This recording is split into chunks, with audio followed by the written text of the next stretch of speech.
I'll let the people here on YouTube see this as well. So the way I play it, Drake, is I go, yeah, MGM, yeah, that's actually, it's named after me. Like, yeah, bro. I was like, no, seriously, I mean, I know you won't believe me. Nobody ever believes me when I say it. But, like, my godfather bought the company the day I was born, and so did my initials on it. Now, I mean, again, nobody ever believes me. And people are like, oh, really? Like, really? That's kind of cool. I'm like, no, you idiot. It's like Metro Goldwyn Mayer. Are you kidding me? You that dumb? And then you turn it on people and you laugh at them. Because basically people are stupid. Oh! I mean, no, what I meant to say was, and now we're going to do some fake radio. Hey, Drake, I want to know something. I want to know where's your Coke bottle. Downstairs on my desk. And it says Scotty? It says or the Scotty Drake. and I have one that says the Drakeette. Oh, well, that's wonderful. Well, I didn't get one. Are you sure? No, I'm not sure. But nobody's given it to me yet. Well, nobody gave it to me. I just found it. I mean, look. Do you have a desk somewhere? There's Condon. Yeah. Yeah, but your office is not in this studio. There's Scott. There's Beth. Yeah.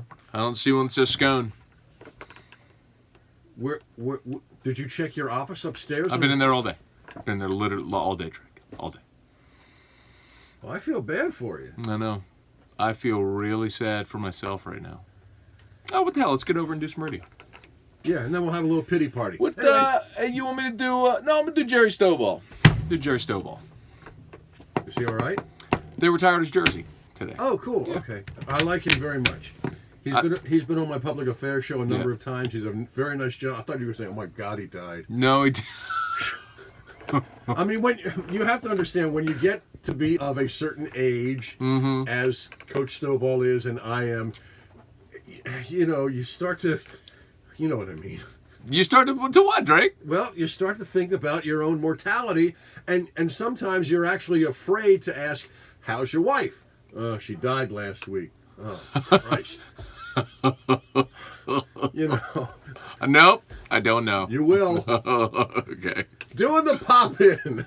Matt Moscona from 104.5 ESPN. Drake, great news in Tigerland today. An historic day. Only 12 times in LSU athletic history before today has there been a day like today. All right, what happened? Well, LSU announced today that they are retiring the jersey of the great Jerry Stovall, the 1962 Heisman Trophy runner-up, former SEC Most Outstanding Player, member of the 1961 SEC Championship team, and of course later came back to coach LSU after Bo Ryan's tragic death, and of course was the National Coach of the Year in 1982 when LSU went to the Orange Bowl and lost that game, but of course the Orange is on the field against Florida State. So a phenomenal era. It's really spanning two different eras in LSU football that Jerry Stovall was a huge part of. And, more recently, of course, as the head of the Baton Rouge Area Foundation and a phenomenal man. I know you've gotten to know him pretty well throughout the years also. Yeah.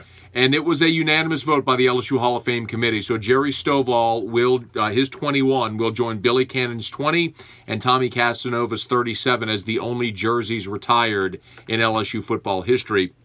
So it's a great honor for Jerry Stovall. Something that is worth noting, though, Drake, Billy Cannon's number is the only one that's retired. The designation for LSU, because if you start retiring numbers, then you start running out of numbers. Yeah. So they don't want to do that, so they retired jersey. So you have the honor and your number's up there in the stadium, but your jersey is retired, not the number. So people can still use that number again, but it's sort of like a ring of honor of sorts, if you want to put it that way. Gotcha. So, but Billy Cannon's 20 is retired. That was done immediately after his playing days ended.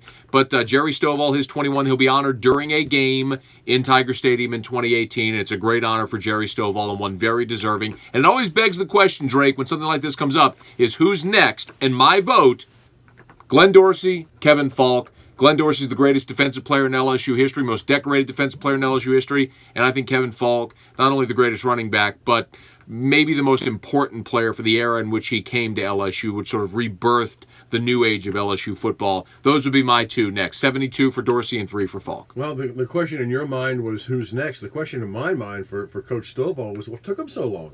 That's a great question, Drake. And you know what? There's not an easy answer, but just of late, has LSU really made a concerted effort to begin honoring its past? Not to say it wasn't important, but this board of supervisors, this athletic director, this Hall of Fame committee, you've seen over the last 10 years since Joe Oliva's been the athletic director, more statues, more jersey retirements, more honoring of LSU's athletic tradition. It's been a concerted effort, and so you're seeing that manifest through things like this. All right, very good. Matt Moscona from 104.5 ESPN, who is actually on the air as we speak, doing the pop-in on Eagle 98.1. There it is.